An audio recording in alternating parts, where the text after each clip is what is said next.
Hello, yous guys. A few years ago, when I was in Chicago, my buddy Patrick McGrath, some of you might know who he is, took me out to get a real hot dog. Apparently, I'd never had one before. It was full of all sorts of things. There was an entire pickle in that thing. It was really good. And then a subsequent trip to Chicago, another friend of mine took me out for what's called pizza here. I nearly drowned. I came to this conference in 2005 in San Diego. Completely different person than the one standing here today. I had no plans to become a therapist, and whatever hopes and dreams I had before were just suddenly taken away by OCD and my just relentless quest to figure out how to dominate it. And it was at that conference that I got the nerve to ask a question at a talk with the late, great Bruce Hyman.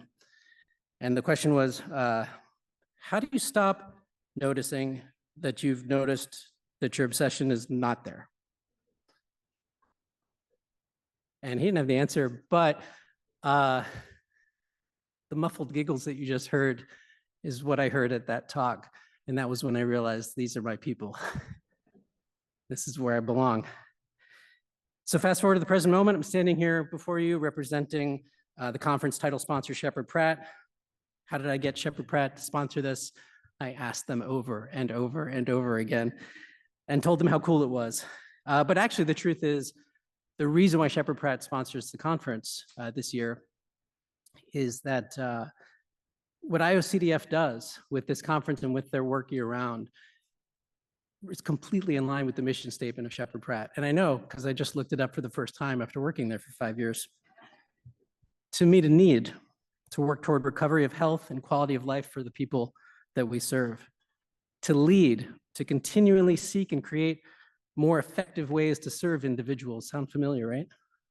To care, to employ the highest standards of professionalism with compassion at all times. And my personal favorite, to respect, to recognize and respond to the human dignity of every person. So I look out into this audience of clinicians and researchers and people with lived experience and their loved ones and the students. And I think, let's do this, right? Let's meet the need. Let's be leaders, each in our own way.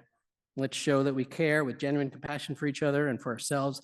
And let's do it with respect to each individual's dignity. So in meditation circles, they have this thing called metta, which means loving kindness. And it's this sort of like radical idea that if people were suffering less, they would also treat other people better. The world would be a better place. And I thought it'd be nice to just get us started on a loving kindness note. So if you hate meditation, that's okay. This will be over soon. You can close your eyes. You can not close your eyes. But I want you to sort of think about where you are and think about who you're with. Think about all of these people, the people you know. Maybe you came with some people. The people you don't know, the people up here. And let's just send this message out to the whole conference as we get started. May the attendees of this conference be happy and healthy. May they be safe and free of harm. And may their conference be easy and full of well-being. Let's do this.